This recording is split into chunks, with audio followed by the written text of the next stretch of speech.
Hello friends, मैं आपकी दोस्त स्पिरिचुअल सोनम।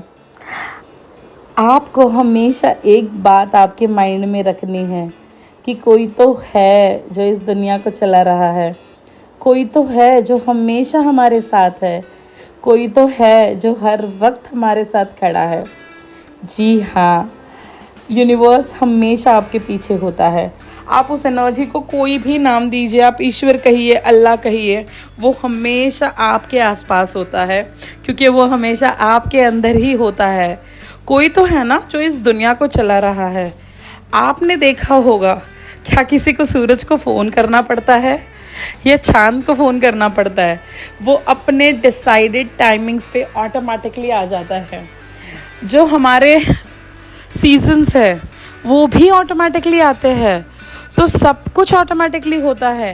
पेड़ या पौधे कहीं नहीं जाते बाल्टी लेकर के, हमें पानी चाहिए, ठीक है। पंछी वो कहीं नहीं जॉब करने जाते, हर किसी को अपने किस्मत का दाना मिलता है। तो कोई तो है ना जो इस अर्थ को चला रहा है, तो वही होता है परमेश्वर, जो हमेशा हमारे साथ होता है। आप इस एनर्जी को अगर फील करो ना, तो आप बहुत अच्छा महसूस करोगे।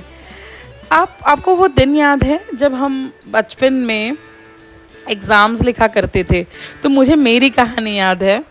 तो सबकी अपने अपने एक्सपीरियंसेस होते हैं, तो अगर आपको भी अपना याद आए तो ज़रूर कमेंट बॉक्स में लिखिएगा।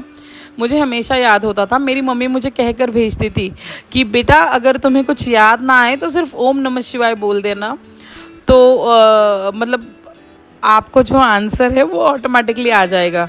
तो ये मेरे सबकॉन्शियस माइंड में फिट रहता था।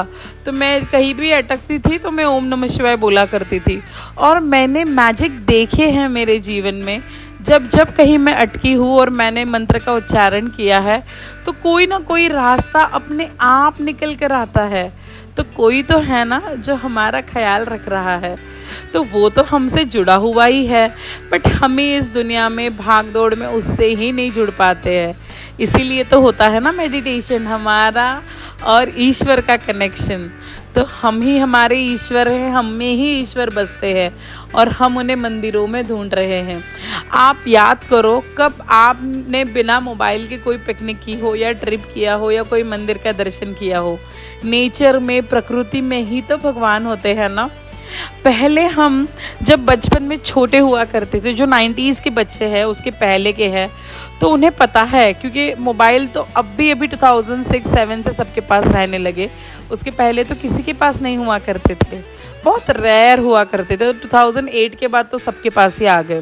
बट उसके पहले आप याद करिए, हम मंदिर जाते थे, हम अलाइन होते थे, हम वहाँ की खूबसूरती में खो जाते थे, हम घंटों सनसेट्स को देखा करते थे। और अब क्या करते हैं? अरे अरे अरे, इसको कैप्चर कर लेती हूँ, अरे इसको कैप्चर कर लेती हूँ। हम सिर्फ तस्वीरों को कैप्चर करने में लगे रहते हैं। तो प्रकृति के पास जाइए, उसमें खो जाइए। फ़ोटोज़ तो आपको नेट पे बहुत सारे मिल जाएंगे, उस जगह के किसी ने तो निकाले ही होंगे ना। तो खुद उनको अलग से मत कैप्चर करिए, अपनी आँखों से कैप्चर करिए, अपने दिल में कैद करके रखिए, क्योंकि यही तो मोमेंट होते हैं ना जिनमें हमें नाव में रहने की ज़रूरत है। तो कोई तो है जो इस पृथ्वी को चला रहा है। आप अपनी आसपास की किसी छोटी सी चीज़ को भी देख लीजिए, कितनी खूबसूरती होती है उस चीज़ में। मैं समटाइम जब मेरे को नेचर की वीडियोस देखना बहुत पसंद है, तो मैं समटाइम जापान के या चीन के कुछ नेचर की जो सीनरीज होती है ना उनके यहाँ की, उसमें मैं इतनी खो जाती हूँ कि सच में ये अर्थ पे है। ऐसे फील होता है ना कि ये जन्नत तो नहीं है ना। तो आप सोचिए, किसने बनाई ये सृष्टि, है ना? परमेश्वर ने। तो उसी ने हमें भी बनाया है। तो हम बहुत स्पेशल है जो हम इस पृथ्वी पे, जो भगवान ने, उसकी सबसे प्यारी चीज़, बाइबल में कहा गया है कि भगवान की सबसे प्यारी क्रिएशन सृष्टि है, पृथ्वी है।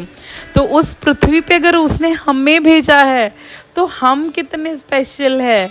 और हम उसी के बारे में भूल गए हैं, है ना? तो उसको याद रखने की जर्नी ही तो होती है ना, एक सोल की जर्नी, ये याद रखना कि कोई तो है जो हमारे साथ है, हमारे पीछे है, जो हमारा ख्याल रख रहा है। जब आप इस फीलिंग के साथ जीना सीख लेते हो ना, तो आप दुनिया की हर खुशी पा सकते हो, क्योंकि उसका आपके साथ होना ही इम्पोर्टेंट होता है। इस एहसास के साथ अपना जीवन खूबसूरत बनाइए, क्योंकि सच में आपके साथ ईश्वर है, इसीलिए ये वीडियो आपने एंड तक सुना है। God bless you all.